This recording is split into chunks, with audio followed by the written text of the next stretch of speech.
Welcome to Growing Craft and welcome to the world of resin art part 1, and this is a very important video, so please do make sure that you check out everything carefully. Now first of all, we need our resin and hardener, plastic cups or disposable cups, anything to stir, either the plastic spoons or anything, then gloves. Of course, we need to measure our resin and hardener, then anything to measure. You can even use your measuring cups. And the most important thing which we do not hear from anyone is to wear your mask. Please, I request you, do not do your resin and hardener work without your mask. It is very, very, very important. Now, when you have gathered these basic things, first we need to measure our resin and hardener.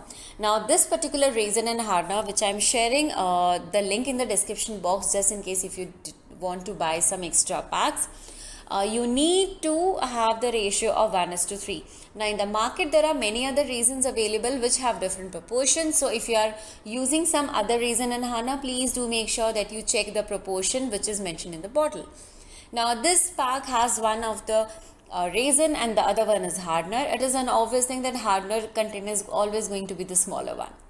Now whenever you poke and you open the jars, please do make sure that you have a very small slit.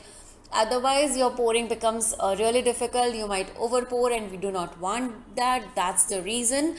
A suggestion, please do just poke a little bit. If you want, you can make it bigger later on, but start with that only.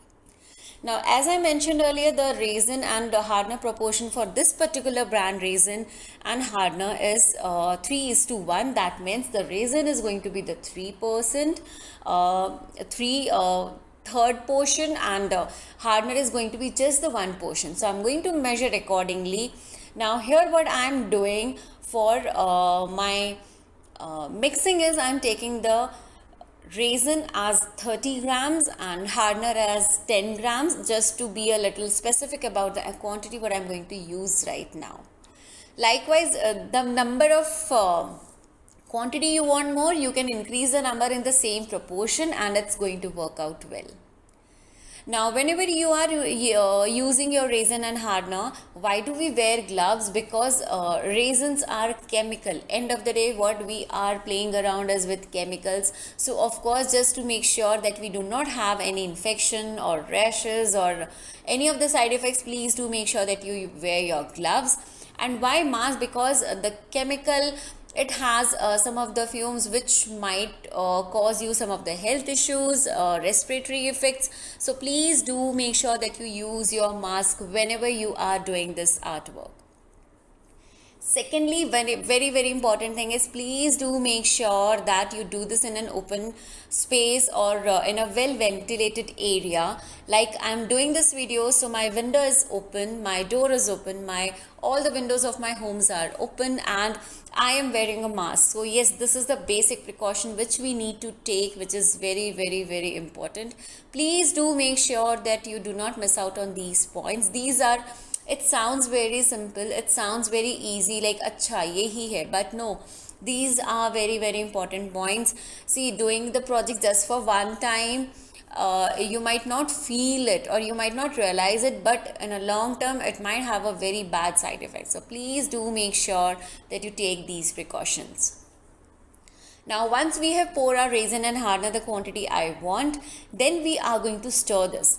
Now whenever you have to stir this, you have to make sure that you start stirring it slowly. You don't have to go fast, you don't have to do that. No, be calm, be patient, and just stir your resin and hardener. Mix them really well for at least couple of minutes. Like here you will be seeing me like how slowly I'm stirring this. I have not done any editing to this video. This is an as it is video what I had shot. Like the mixing part is as it is. There is no addition. I have not added any speed.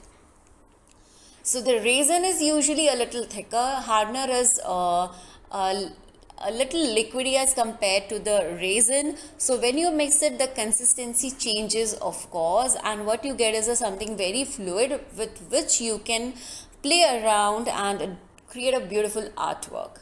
Now once again I'll repeat, please take all the precautions whatever I have mentioned during this video.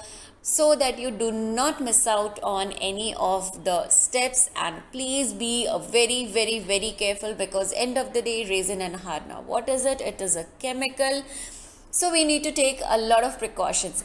One very important thing which I need to mention is that please do not allow your kids to use raisin and harna. Please do not allow them to touch them. Please do not allow them to enter the room where you are doing this artwork. Once it dries out, then it's absolutely fine. It can be touched, but before that, unless until it has dried out completely, please do make sure that kids do not touch this at all. So whenever I'm doing my raisin artwork, I make sure that Vanya is not entering that room for next 24 hours. And yeah, this is the kind of precautions which I take. Just take these as a precautionary measurements. This is not going to cost you anything, but it is going to be very grateful to you that you are taking up these little steps for a bit of awareness.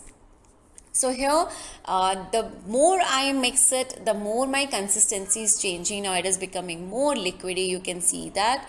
So yes, this is how you need to mix your raisin and harna. This is the first and the most important part of raisin and harna.